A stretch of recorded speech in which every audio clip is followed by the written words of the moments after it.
our final two speakers for today. So Dana Holmes and Alison Lawrence are both patients, and they're going to be speaking about home dialysis and peer support.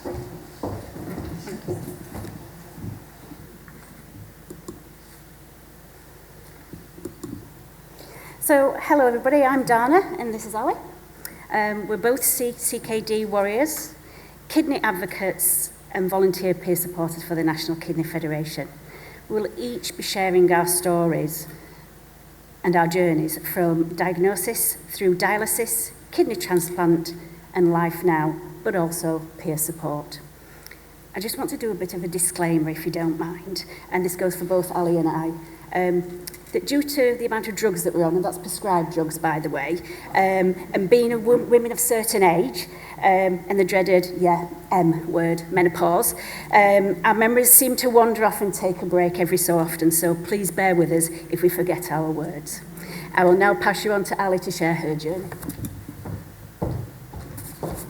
Thanks, Dana. Yeah, I'm Ali, and it's great to be here today, as I say, talking about my home dialysis experience and actually, banging the drum for the great people who are our NKF peer supporters. And obviously, thank you very much to the NKF for making me and Dana the headline act. Really appreciate that.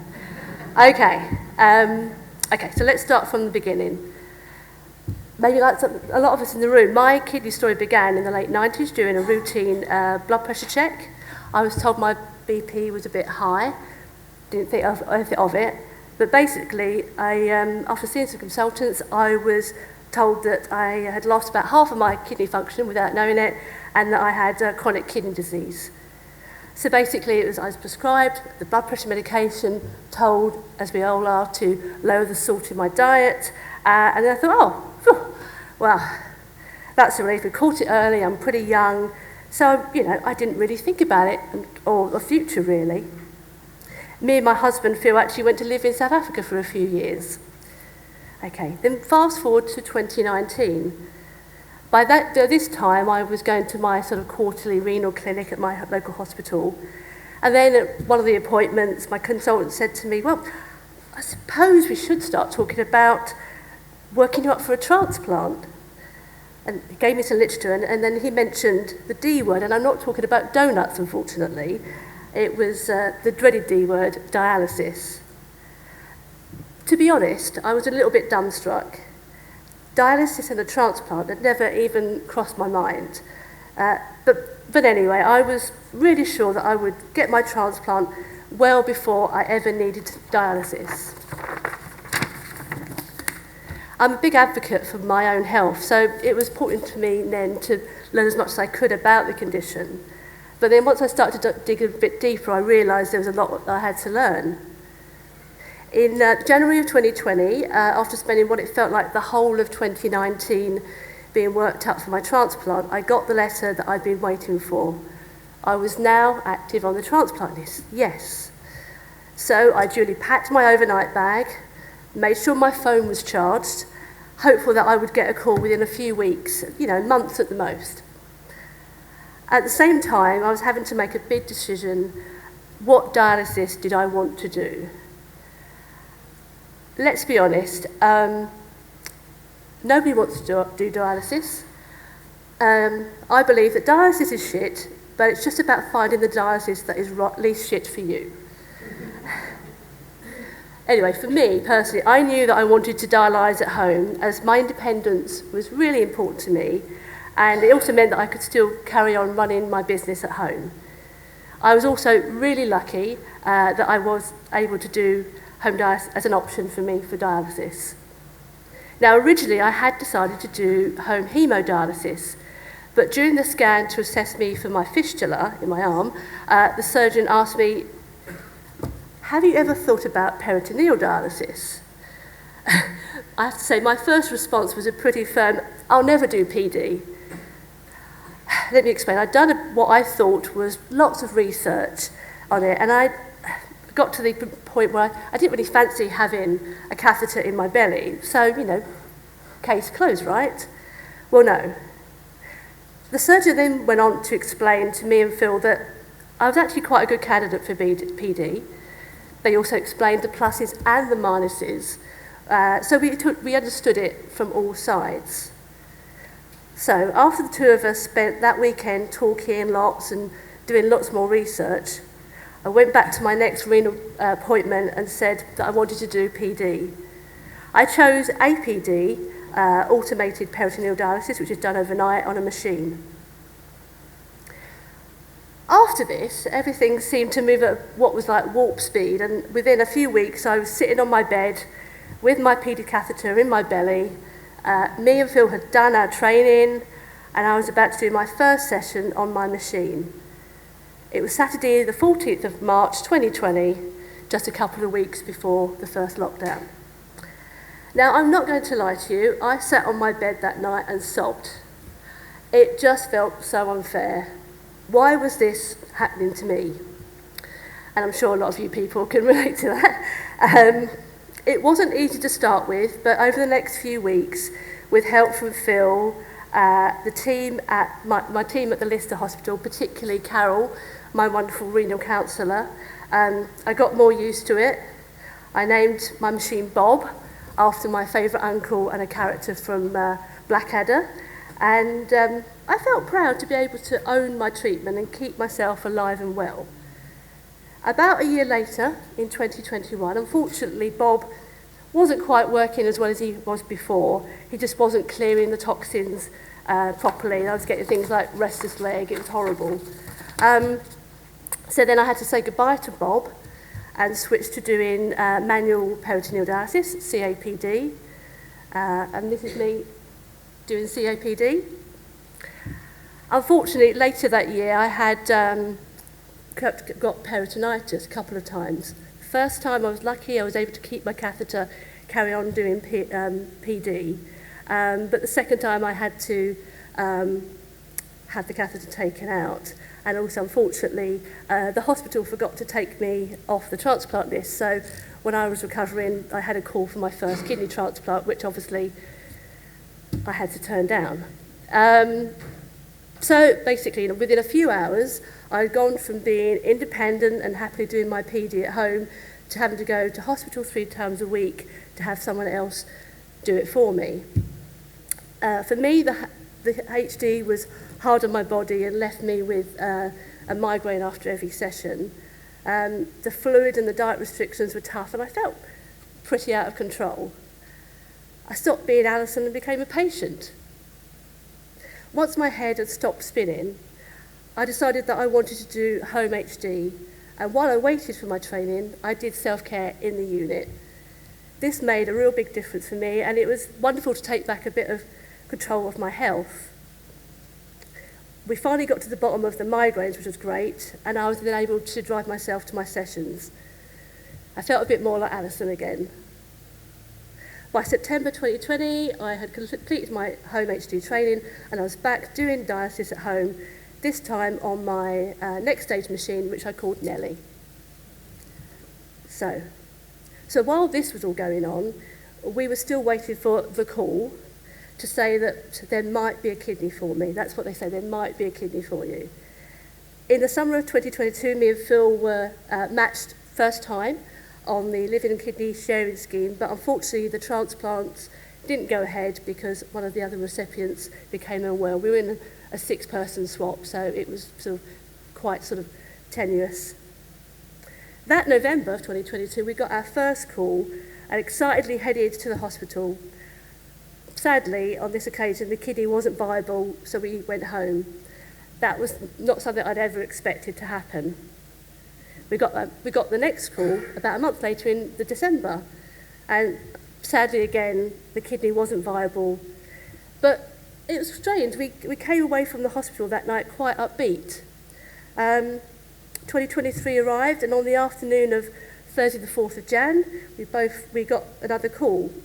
Me and Phil headed to the hospital, perfectly expecting to just be home again in a couple of hours. But not long after midnight on Friday the 5th of January, I received my longed-for kidney transplant.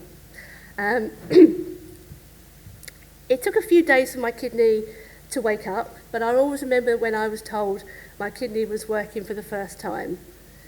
Plus, I have never been so grateful to be able to have a proper pee again. So, next.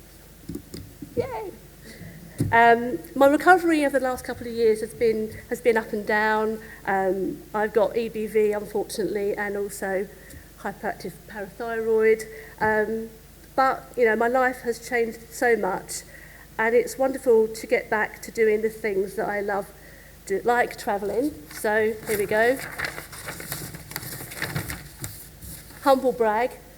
This is me and Phil, just north of the Arctic Circle in Norway last year. It was about a year after my transplant, so we could travel again. And this is obviously the most important person in our life, Biscuit, our cat. Thank you. I'm going to now pass you back to Dana, as while her story has been is similar to mine, her journey has been quite different. Dana.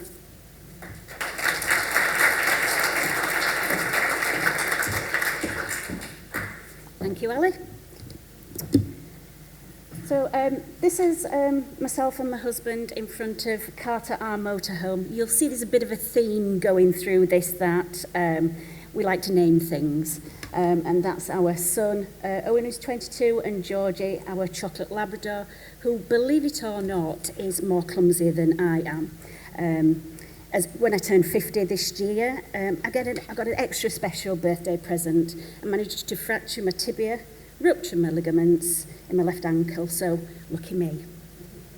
So my kidney journey began completely by accident in 2011. I changed GPs and had a routine blood tests and checkup. That night I was called, being told I'd referred to a nephrologist. I had stage 1 chronic kidney disease, something called IgA nephropathy. So it's a bit like what Ben mentioned. As we know, it's a rare autoimmune disease. However, it's one of the most common rare autoimmune diseases. I was terrified. I had no idea what CKD even was. So like many of us do, hello, Mr. Google. I'm the type of person that needs to know the ins and outs of a gnat's bottom, so I needed to know what was happening to me because I didn't really know what CKD was. Looking back, I'd always had protein leakage in my urine since I had kidney stones in 1996. But my previous doctor just joked and said, oh, it's you with the protein leakage. Oh, and by the way, you've got hypertension, so we'll just give you some tablets and off you go. I started seeing a nephrologist and things slowly declined. I reached stage 3.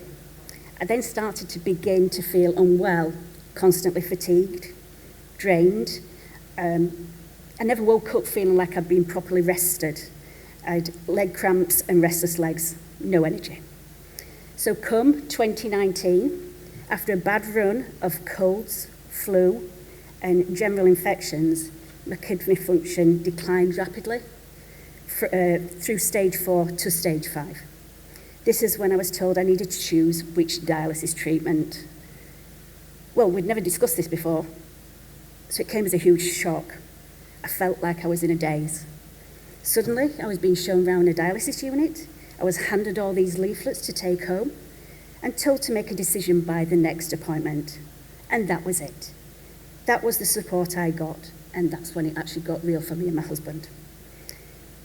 We discovered the National Kidney Federation and that they were holding a conference in 2019. And from attending that, everything changed. We came away with the knowledge and education, also contacts, and mostly important, hope. We found out we weren't alone. We made lifelong friends, and I felt I had a really good understanding, or we had a really good understanding of dialysis, which made it so much easier to choose. I chose hemodialysis with a goal to doing home hemodialysis for a few reasons. One, I wanted to fit dialysis around my life, not the other way around. 2, I wanted control because I am a control freak, and I didn't want to feel like a patient. And 3, I really didn't want to be reminded that I was ill, sitting in hospital, hooked up 3 times a week. I know that not everybody is suitable or can have home dialysis, and I guess I was one of the lucky ones. In the meantime, whilst I was going through the workup process to be activated on the deceased donor list, transplant list, Rob, my husband, went through all the workup testing to be a live donor. Sadly, it wasn't meant to be, and we weren't even eligible for the shared pool scheme either. Eventually, I was then activated on the deceased donor transplant list. 2020, COVID hit, and so did dialysis. My fistula operation failed in August of 2020, and by October, my kidney function was at 8%, and I felt so ill. I had to have an emergency chest line fitted and began dialysis, starting with 2 hours a week, building up to 4 hours 3 times a week. Dialysis was very hard and aggressive on my body. My blood pressure plummeted during sessions. My legs felt like lead weights, and I had constant headaches. They were taking fluid off. They were taking far too much fluid off for someone who still produced a lot of urine.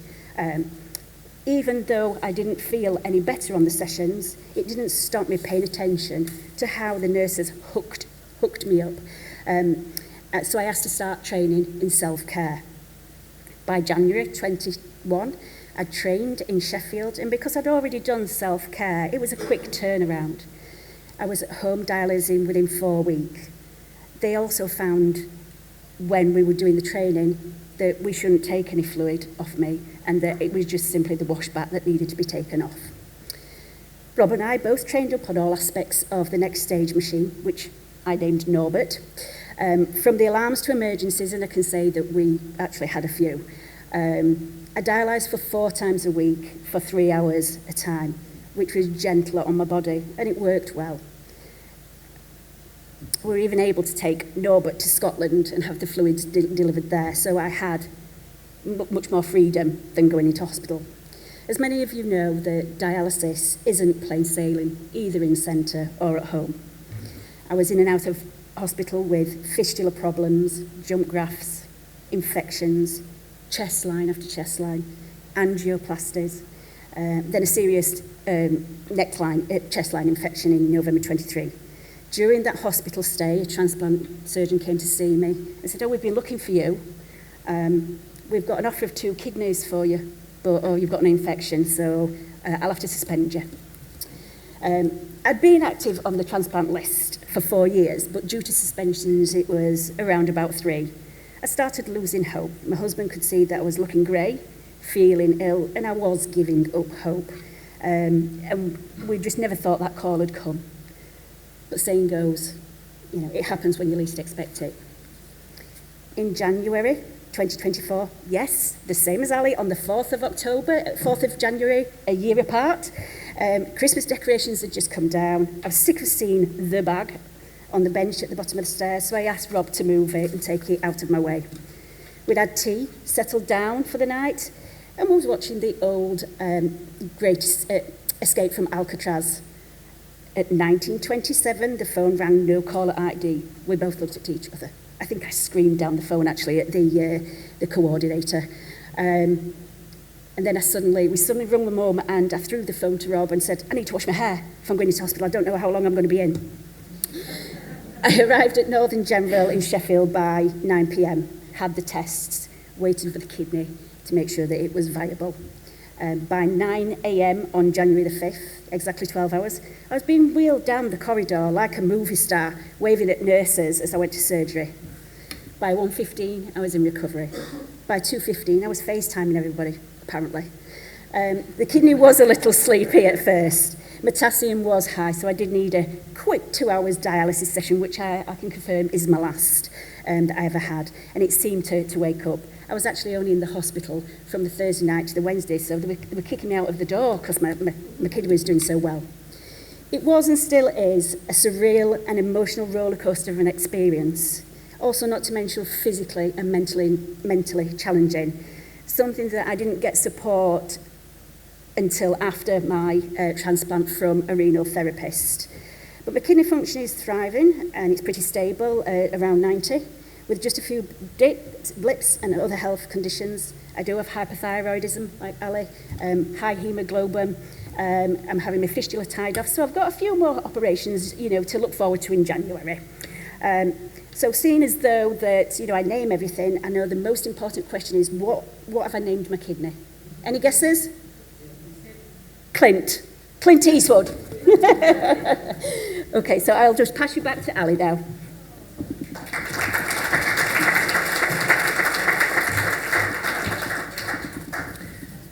Okay, so a bit about the NKF peer support scheme. Sorry, yes. In the years while I was on dialysis and waiting for my transplant, being able to talk to somebody who was either going through what I was going through or had been through it just had really kept me going. So as soon as I heard that in 2021 the NKF were launching a peer support service and looking for volunteers, volunteers to help people with home dialysis peer support, I signed up immediately. I really loved that my experience of home dialysis would be able to help other people. And since the service was expanded last year, I've also been able to use my experience of in-centre HD, home HD and transplant. I feel really privileged to have been able to help fellow patients and their families over the last 4 years. And if you want to talk to somebody, please do give the helpline a call. So throughout the journey, National Kidney Federation has been there every step of the way, from pre-dialysis to transplant and beyond. It all began when we attended, as I mentioned, the National Kidney Federation conference 6 years ago, and that's where we met Stephen, who we'd seen on a photo, and Linda, who's at the back, for those of you who have not. Can you wave, Linda? Thank you. From that moment, I knew that they were only a phone call away. Before meeting them, I felt so lost and felt truly, not understood, and, nobody understood what I was going through. So like Ali, when I was contacted about becoming a peer supporter, I jumped at the chance to be involved. I was one of the lucky ones to be one of the first peer supporters when the service started in 2021. At first, it was about converting people from in-centre to home dialysis, but the service has become much bigger, and all stages of kidney disease is now covered, from diagnosis to transplant and beyond. I love hearing other people's stories, offering peer support by sharing my experiences and letting them know they're not alone, that I truly do understand because I've been through it. It's so powerful when you hear a voice shift from sadness, fear, tears, to hope and relief, and even a smile, knowing that they've been heard and how they feel. So I'm very proud to be a peer supporter. And now I even volunteer in the office on Fridays, but don't call me when Friday comes. Okay, so just to finish off, you've heard what the NKF Peer Support Service means to us, and we just want to share you a few really important numbers that I think really amplify that. Before we do though, could you, if you're able to, put your hand up if you either are a peer supporter, because I know there are some in the room, or that you've had a session with one of our peer supporters. Brilliant. Okay, so I know the suspense is killing you. Okay, so these got 3 important numbers for you. So the first one, 233. That is the number of peer support sessions that we've had since we launched back in September 2021. So that's like, that many people have been helped by the peer supporters. Of that, about 103 of that was for peritoneal dialysis, 40 for home HD, and 30 for in-centre HD. And then the rest is made up of talking to people about living donation, transplant, and obviously the all-important supporting carers as well.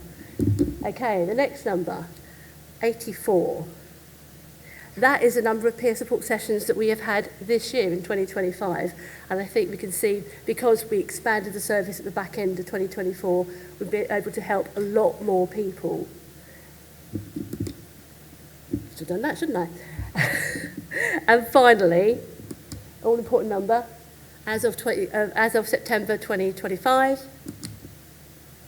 the number of volunteer peer supporters that we have.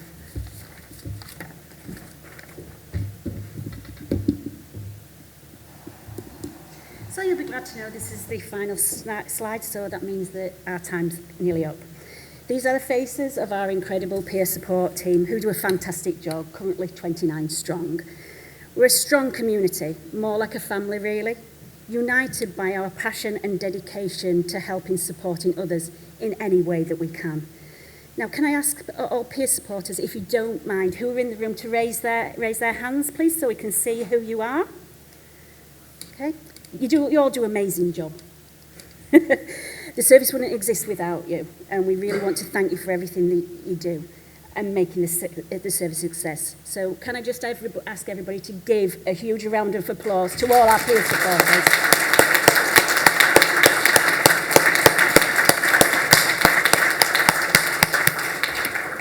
Thank you. And finally, here's to hitting 100 people supported by the end of this year. So let's spread the word. Let's keep Linda and Stephen busy on the helpline. Just don't call me Friday.